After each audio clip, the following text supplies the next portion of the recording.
कालच्या तासामध्ये आपण एकत्रित life processes in living organisms part first या भागामध्ये आपण काल वेगवेगळ्या प्रकारातील असणाऱ्या सिस्टीम आपल्या शरीरामध्ये म्हणजेच लिव्हिंग थिंग्समध्ये त्या प्रेझेंट असतात आणि प्रत्येकाचं एक ठराविक अशा प्रकारातील असणारं कंट्रोलच्या सहाय्याने त्या ठिकाणामध्ये फंक्शनिंग चालू असतं. Even though there is the also presence of that of the coordination, means that there is the presence of that the particular type of that of the sequence is there, so as to be performed that the different type of that of their functions are there. Now at here that according to our last session about that of this nature was there, that the living organisms and energy production.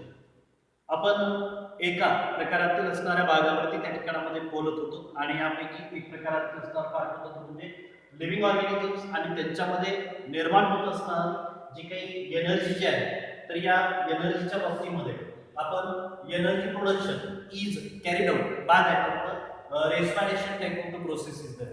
आणि हे जे काही respiration जे असतं, this respiration that becomes to be bring out by that of the two ways are there, one which is to be known as to that of the aerobic type of the respiration and another one which is to be known as to that of the anaerobic respiration. आपण aerobic respiration म्हणजे नेमकं काय, तर हे देखील बघितलं की ज्याच्यामध्ये की आपण या प्रकारातील असणारा ऑक्सिजनची इन्व्हॉल्वमेंट ज्या एका रेस्पिरेशन मध्ये, ज्या एका सेल्युलर रेस्पिरेशन मध्ये त्या ठिकाणामध्ये प्रेझेंट असते, त्याला आपण त्या ठिकाणामध्ये काय म्हणतो, तर एरोबिक रेस्पिरेशन असं आपण म्हणतो. आणि anaerobic respiration, that is the respiration in which that is oxygen becomes absent, it is called as that of the anaerobic respiration. Now during this type of that of the aerobic respiration, आता हे aerobic respiration जे की sale मध्ये घडून येत असतं, ज्याच्या मध्ये या प्रकारातील असणारी एनर्जी निर्माण होत असते. Now what is that energy and how does it produce? तर ही एनर्जी नेमकी काय आहे, तर आपण यापूर्वी देखील मी तुम्हाला असं म्हणालो होतो की या प्रकारातील असणारा हा जो काही एटीपी मॉलिक्यूल्स असतो, this ATP molecule being to be bring out or it become getting to be generated. Now what is the ATP? ATP म्हणजे हा एक प्रकारातील असणारा ॲडेनिन,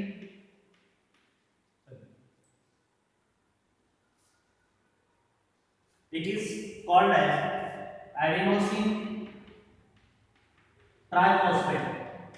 This is one type of the molecule. हा एक molecule आहे. This is the chemical form is that which is to be known as the adenosine triphosphate. यालाच आपण त्या ठिकाणामध्ये काय म्हटलं जातं, it is called as the biological form of energy. That means there is no any type of living organism that becomes to be carried out all its life process in the absence of ATP. तर कुठल्याही प्रकारातील असणारा जो biological factor आहे, जो living thing आहे, तर त्याच्या शरीरामध्ये या प्रकारातील असणारे एटीपी मॉलिक्यूल प्रेझेंट असतात. म्हणजे थोडक्यात आता एनर्जी नेमकी कशा प्रकारे डेव्हलप होत असते, तर त्याच्यासाठी आपल्याला अगोदर या प्रकारातील असणाऱ्या एटीपी मॉलिक्यूलचं त्या ठिकाणामध्ये काय पाहायचं, तर स्ट्रक्चर पाहायचं. adenosine triphosphate it becomes to be consist of, आपण याच्यापूर्वी देखील डीएनए मध्ये या प्रकारातील असणारे दोन वेगवेगळ्या प्रकारातील असणारे नायट्रोजन बेसिस असतात असं आपण बघितलं, ज्याच्यामध्ये की या प्रकारातील असणारा प्युरिन आणि पिरिमिडिन, आणि या प्युरिन मध्ये ॲडेनिन आणि या प्रकारातील असणारा आजोके या ग्वानिन अशा प्रकारातील असणारे एक प्रकारचे हे नायट्रोजन बेस त्या ठिकाणामध्ये प्रेझेंट असतात. मग आता यापैकी हा जो काही ॲडेनिन जो आहे, दिस ॲडेनिन becomes to be nothing but to that of the di or double ring structure अशा प्रकारातील असणारा कंपाऊंड असतो. This is to be known as to that of the adenine. This adenine becomes to be combines with, तर हा adenine मात्र कोणाशी त्या ठिकाणामध्ये combine होत असतो, it becomes to be combines with to that of the pentose sugar is there. तर या ठिकाणामध्ये या प्रकारातील असणाऱ्या पेंटोज शुगर बरोबर त्या ठिकाणामध्ये कॉम्बिनेशन त्याचं घडून येत असतं. म्हणजे जेव्हा या प्रकारातील असणारा नायट्रोजन बेस आणि पेंटोज शुगर, आता पेंटोज शुगर म्हणजे ज्याच्यामध्ये कार्बनची संख्या 5 असते त्याला आपण त्या ठिकाणामध्ये काय म्हणतो तर पेंटोस शुगर असं आपण म्हणतो. अशा प्रकारातील असणाऱ्या प्रकारच्या हा जो काही पेंटोस शुगर जे आहे तर या पेंटोस शुगरचं नाव असतं त्याला आपण रायबोज असं आपण म्हणतो. काय म्हणतो त्याला आपण रायबोज. आता या प्रकारातील असणाऱ्या रायबोज बरोबर त्या ठिकाणामध्ये या प्रकारातील असणारा फॉस्फेट ग्रुप त्याला त्या ठिकाणामध्ये अटॅच होत असतो. नाउ जर समजा सिंगल अशा प्रकारातील असणारा हा जो एक फॉस्फेट ग्रुप जेव्हा या प्रकारातील असणाऱ्या रायबोज शुगरला त्या ठिकाणामध्ये अटॅच होतो then it becomes to be converted into that of the AMP.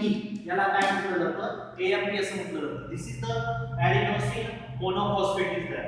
Later on there is the presence of त्याच्यानंतरचा हा एक प्रकारातील असणारा ग्रुप असतो म्हणजे आणखी एक फॉस्फेटचा मॉलिक्यूल या दुसऱ्या पहिल्या फॉस्फेटच्या मॉलिक्यूलला त्या ठिकाणामध्ये अटॅच होतो with the help of that of the beta bond is there. तर हा बीटा अशा प्रकारचा बॉन्ड असतो.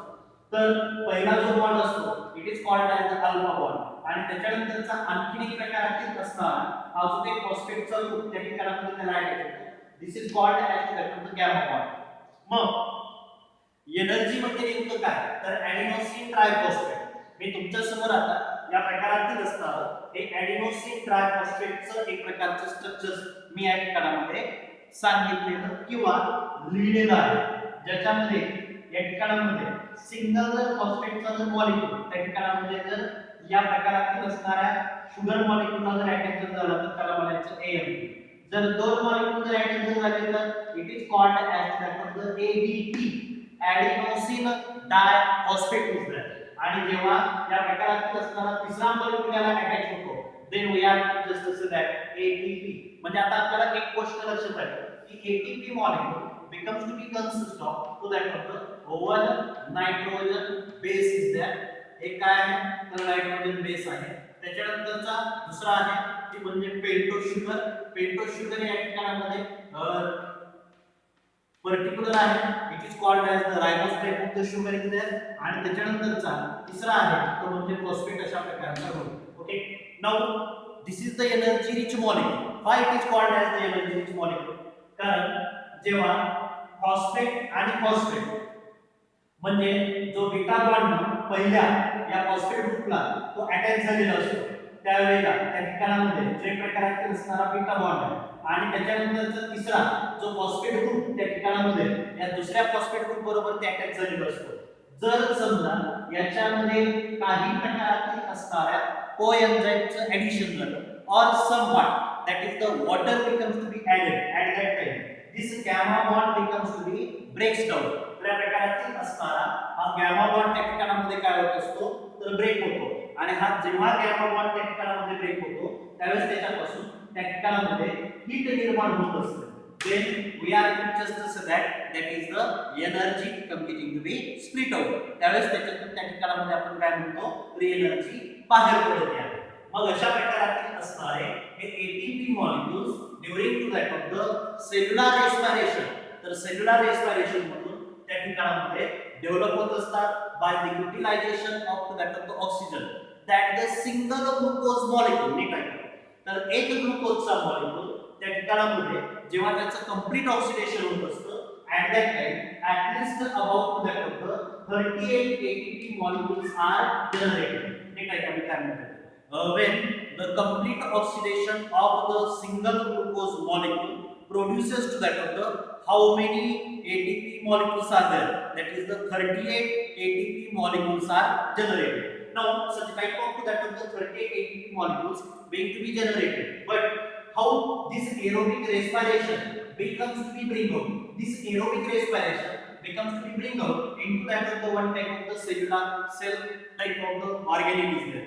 What is that the cell organelle? That the cell organelle which is to be known as that of the mitochondria is there. तर या प्रकारातील असणारा हा जो काही सेल्युलर रेस्पिरेशन मध्ये किंवा एरोबिक रेस्पिरेशन मध्ये महत्त्वाच्या अशा प्रकारातील असणाऱ्या ज्या काही प्रोसेसेस आहेत that are supposed to be bring out into such type of that of the mitochondria. आता हा जो काही मायटोकॉन्ड्रिया जो असतो तर या मायटोकॉन्ड्रियाचं structure it becomes to be appear to that of the disc like. काही ठिकाणामध्ये तो स्पायरल ही आकाराचा आहे तर काही प्रकारातील असणाऱ्या पेशीमध्ये तो आणखी एक प्रकारातील असणारा दॅट इज द फ्लॅटन्ड अशा प्रकारातील असणारं देखील त्याचं स्ट्रक्चर असतं. While it has that is double membranous structure. एक प्रकारातील असणार डबल मेम्ब्रेन अशा प्रकारातील असणारं स्ट्रक्चर असतं. ज्या डबल मेम्ब्रेन स्ट्रक्चर मध्ये there is the presence of to that of the external covering. तर याची किती असणार आहे डबल मेम्ब्रेन अशा प्रकारातील असणारं जे काही स्ट्रक्चर जे आहे तर या प्रकारातील असणाऱ्या स्ट्रक्चर मध्ये प्रामुख्याने आपल्याला एक वेगळ्या प्रकारातील असणारा पार्ट पाहायला भेटतो. तो म्हणजे बाहेरचं जे कव्हरिंग असतं तर ते कव्हरिंग कंटिन्युअस असतं. वरील इनर कव्हरिंग याचं जे काय असतं आतली जी काही बाजू जी असते कव्हरच्या आतलं जे कव्हर आहे तर ते कव्हर मात्र त्या ठिकाणामध्ये फोल्ड केलेलं असतं. Each fold is called as the cristae. तर प्रत्येक अशा प्रकारातील असणाऱ्या फोल्डला त्या ठिकाणामध्ये क्रिस्टी असं म्हटलं जातं. तर अशा प्रकारातील असणाऱ्या या क्रिस्टीच्या आतमध्ये या प्रकारातील असणारं एक प्रकारचं लिक्विड मॅटर असतं. This liquid matter is called as the mitochondrial matter or it is called as the matrix is there. तर याला त्या ठिकाणामध्ये काय म्हटलं जातं तर मॅट्रिक्स असं म्हटलं जातं. आणि अशा प्रकारातील असणाऱ्या या प्रकारच्या क्रिस्टीच्या वरती मात्र त्या ठिकाणामध्ये स्मॉलर अशा प्रकारातील असणारे काही प्रकारचे स्ट्रक्चर्स असतात. That type of the structures are called as the F1 particle. आता नीट आहे जे काही वेगवेगळ्या प्रकारातील असणाऱ्या ज्या प्रोसेसेस घडून येत असतात तर या सगळ्या प्रकारच्या प्रोसेसेस प्रामुख्याने या ठिकाणामध्ये जे काही मॅट्रिक्स जे आहे तर मॅट्रिक्स मध्ये आणि त्याच्यानंतर या प्रकारच्या F1 पार्टिकल्स मध्ये घडून येत असतात. This type of that of the external covering. तर हे जे काही एक्सटर्नल कव्हरिंग जे असतं it becomes to be nothing but the semi permeable. तर ते कसं असतं तर ते सेमी परमिएबल असतं. म्हणजे जे काय असतं बाहेरचे काही घटक आतमध्ये येऊ शकतात तर आतले काही प्रकारचे घटक बाहेर येऊ शकतात. पण सगळेच्या सगळेच घटक आतले बाहेर येऊ शकतात का नाही किंवा सगळे बाहेरचे घटक आतमध्ये येऊ शकतात का नाही. म्हणून मग अशा प्रकारातील असणारं हे एक प्रकारचं स्ट्रक्चर असतं. इनसाइड टू दिस तर या प्रकारातील असणाऱ्या या मायटोकॉन्ड्रियामध्ये मग या प्रकारातील असणारी एरोबिक रेस्पिरेशनची प्रमुख अशा प्रकारातील असणारी प्रोसेस घडून येत असते. Now aerobic respiration is nothing but to that of तर या प्रकारातील असणाऱ्या या एरोबिक रेस्पिरेशन मध्ये that becomes to be bring out into that of the three different type of the steps are there. One that is the first one which is to be known as that of the glycolysis is there. तर या प्रकारातील असणारी aerobic रेस्पिरेशनची पहिली process आहे ती म्हणजे glycolysis. तर या प्रकारातील असणाऱ्या ग्लायकोलिसिसच्या नंतर असतो तो म्हणजे या प्रकारातील असणारं जे काही ट्रायकार्बोक्सिलिक ऍसिड सायकल इज देयर. या ठिकाणामध्ये ट्रायकार्बोक्सिलिक अशा प्रकारातील असणारी ऍसिड सायकल एक असते आणि त्याच्यानंतर थर्ड असते ते म्हणजे जे काय असतं electron transport system is there. तर या ठिकाणामध्ये इलेक्ट्रॉन ट्रान्सपोर्ट सिस्टीम. तर नीट लक्षात ठेवा या प्रकारातील असणाऱ्या एकंदरीत पहिली कोणती आहे तर ग्लायकोलिसिस आहे. दुसरी आहे ते म्हणजे ट्रायकार्बोक्सिलिक ऍसिड अशा प्रकारातील असणारी सायकल आहे आणि दुसरी कोणती आहे तर इलेक्ट्रॉन ट्रान्सपोर्ट अशा प्रकारातील असणारी सिस्टीम असते. Glycolysis becomes to be known as that of the तर या ग्लायकोलिसिसला आणखी एका नावाने ओळखलं जातं. This is called as that of the EMP type of that of the pathway. Why it is called as the EMP pathway because it was to be first of all discovered. म्हणजे ही glycolysis एक प्रकारची chain cycle आहे. याच्यामध्ये असंख्य वेगवेगळ्या प्रकारातील असणारे टप्पे असतात पण त्या टप्प्यांना आपल्याला पाहायचं नाही. परंतु या प्रकारातील असणारे टप्पे पहिल्यांदा 3 शास्त्रज्ञांनी त्या ठिकाणामध्ये शोधून काढले ज्यांच्यामध्ये की या प्रकारातील असणार एम बडे त्याच्यानंतरचा मेयरहॉफ आणि त्याच्यानंतर या प्रकारातील असणार पॅरिस. या तिघांनी मिळून बरं का नीट आहे या तिघांनी मिळून या प्रकारातील असणारा हा पाथवे हा जो एक प्रकारातील असणार जी काही सायकल जी आहे ती सायकल त्या ठिकाणामध्ये तिघांनी शोधून काढली आणि म्हणून साठी त्याला काय म्हटलं जातं it is called as the EMP type of the pathway. When tricarboxylic acid cycle was known as that of the तर यालाच आणखी एका नावाने ओळखलं जातं that is called as the Krebs cycle. तर this is the very complicated type of the process is that. तर ही अतिशय कॉम्प्लिकेटेड अशा प्रकारची प्रोसेस आहे. ज्या कॉम्प्लिकेटेड अशा प्रकारच्या प्रोसेसला पहिल्यांदा सर हॅन्स यांनी त्या ठिकाणामध्ये शोधून काढलं आणि म्हणून साठी त्याला त्या ठिकाणामध्ये काय म्हणून ओळखलं जातं it is called as the Krebs cycle is that. When it is to be known as the या प्रकारातील असणाऱ्या इलेक्ट्रॉन ट्रान्सपोर्ट सिस्टीमला फक्त शॉर्ट फॉर्म मध्ये तुम्ही त्याला ETS असं देखील म्हणू शकता. तर तर अशा प्रकारातील असणाऱ्या याच्यात 3 प्रोसेसेस आपल्याला पाहायच्या आहेत.